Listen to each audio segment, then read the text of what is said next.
Hello friends, स्वागत है आपका आपके अपने चैनल परी की रसोई में। दोस्तों, आज हम बनाएंगे एकदम स्वादिष्ट और चटपटी दाल की कचौड़ी। तो चलिए, उसके लिए हम लेते हैं आधा कटोरी उड़द की दाल बिना छिलके वाली।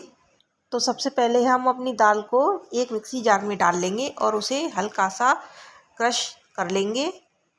ध्यान रहे दोस्तों, हमें इसका पाउडर नहीं बनाना है, इसे हमें हल्का सा क्रश ही करना है। तो इसे बिल्कुल ज़रा सा हम मिक्सर में चला लेंगे। तो देखिए, हमने अपनी दाल को यहाँ हल्का सा क्रश कर कर रेडी कर लिया है। देखिए, हमने अपनी दाल को ज़्यादा देर नहीं चलाया है। तो देखिए, ये कितनी परफेक्ट क्रश होकर रेडी हुई है। आप भी ठीक इसी तरह इसे हल्का सा मिक्सर में चला लें। तो चलिए, सबसे पहले हम इसे एक बर्तन में निकालते हैं और अब हम इसमें करीब 1.5 से 2 गिलास पानी डालते हैं और इसे अच्छी तरह से हम वॉश करते हैं। तो देखिए, हमारा ये पानी जो वाइट हो चुका है। अब हम इसे अपनी दाल से निकाल लेते हैं और अब हम इसमें साफ़ पानी डालकर करीब 2 घंटे के लिए भिगोकर रख देते हैं, जिससे हमारी दाल अच्छी तरह से फूलकर रेडी हो जाएगी। तो चलिए, इसे अब हम ढककर साइड में रख देते हैं। तो चलिए दोस्तों, हमारे 2 घंटे यहाँ हो चुके हैं और देखिए, हमारी दाल भी अच्छी तरह से गलकर रेडी है।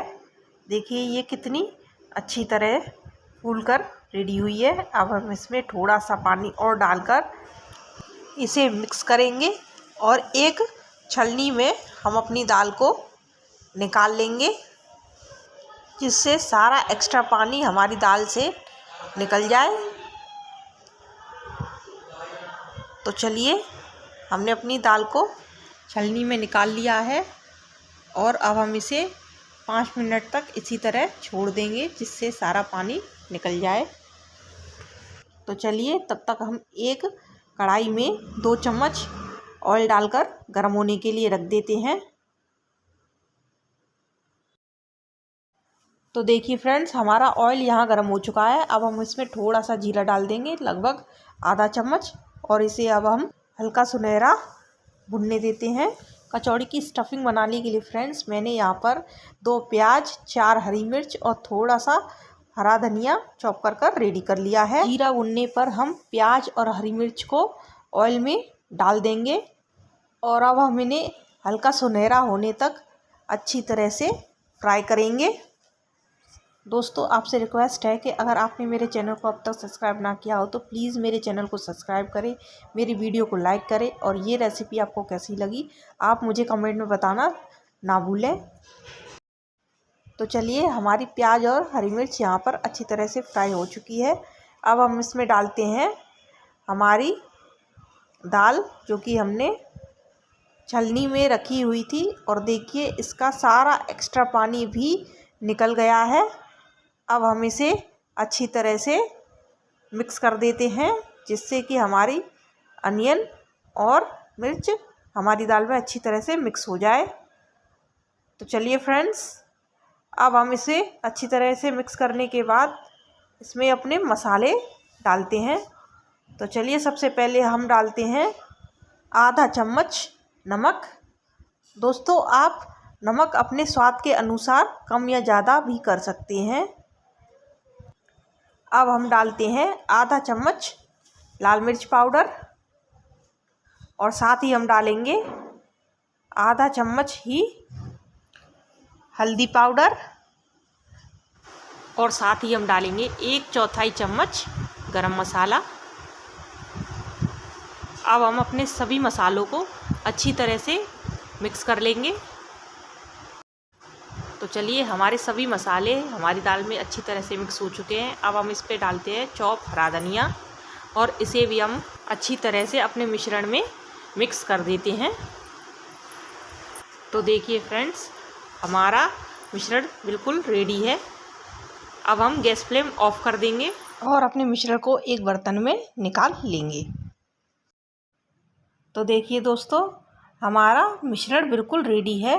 देखिए ये कितना परफेक्ट बनकर रेडी हुआ है। अब हम इसे थोड़ा सा ठंडा होने देते हैं। तो चलिए इसे अब हम एक साइड रख देते हैं। तो चलिए जब तक हमारा मिश्रण ठंडा हो रहा है तब तक हम अपनी कचौड़ियों के लिए आटा गूँथकर रेडी कर लेते हैं। तो उसके लिए हमने लिया है 1 कटोरी गेहूं का आटा, 1 कटोरी सूजी और 1 कटोरी मैदा। तो सबसे पहले हम एक बर्तन में गेहूं के आटे को डाल देंगे और साथ ही हम डालते हैं मैदा और सूजी। अब हम इन्हें अच्छी तरह से मिक्स कर देंगे जिससे ये तीनों चीज़ें आपस में अच्छी तरह मिल जाएं।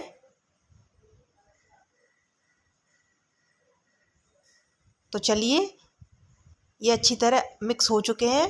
अब हम इसमें डालते हैं करीब 2 से 3 चम्मच ऑयल। दोस्तों आप चाहें तो घी का इस्तेमाल भी कर सकते हैं।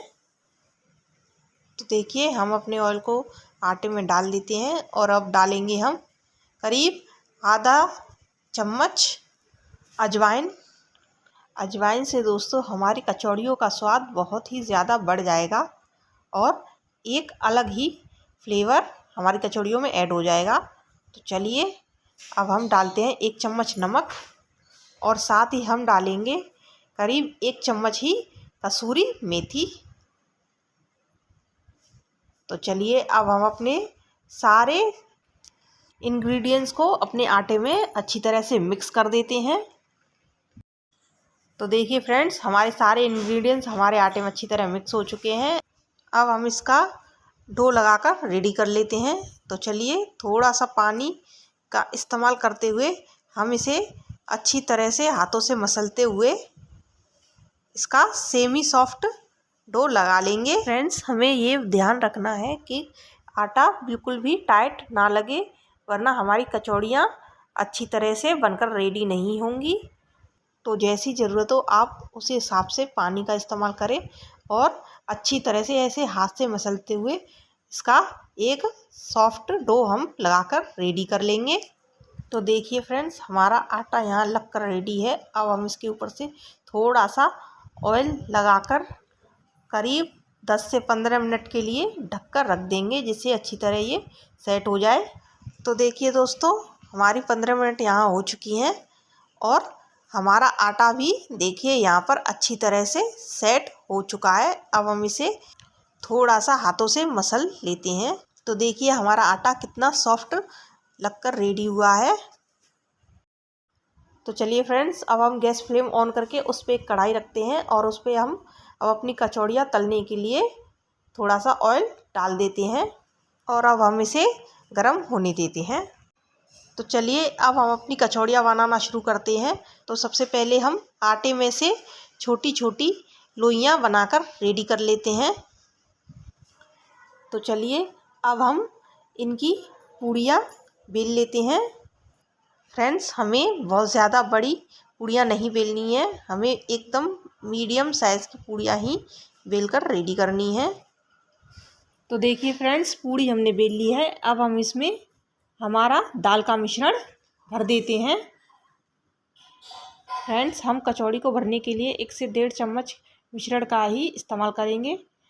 अब हम इसे चारों तरफ से अच्छी तरह से दबाते हुए बंद कर देंगे। देखिए ठीक इसी तरीके से ध्यान रहे ये कहीं से भी खुला ना रह जाए वरना हमारा सारा मिश्रण फ्राई करते समय बाहर आ जाएगा। तो देखिए हमने अपनी कचौड़ी अच्छी तरह से बंद कर ली है। अब हम इसे हल्के हाथों से थोड़ा सा बेल लेते हैं। फ्रेंड्स हमें इसे बेलते समय बहुत ही हल्के हाथों से बेलना है वरना हमारा मिश्रण बाहर आ जाएगा। तो देखिए हमारी कचौड़ी रेडी है। तो चलिए बिल्कुल इसी तरीके से हम अपनी बाकी की कचौड़ियों को भी रेडी कर लेते हैं। तो इसके लिए अब हम एक आटे की लोई लेते हैं और उसे अब हम बेल लेते हैं और अब हम इसमें भी 1 से 1.5 चम्मच मिश्रण भरकर अच्छी तरह से बंद कर देते हैं। देखिए बिल्कुल पराठे की तरह में इसे अच्छी तरह से बंद करना है और फिर हल्के हाथों से इसे हमें थोड़ा सा बेलना है। तो चलिए अब हम इसी तरीके से अपनी सारी कचौड़ियाँ बनाकर रेडी कर लेते हैं। तो देखिए दोस्तों, हमारी सारी कचौड़ियाँ रेडी हो चुकी हैं।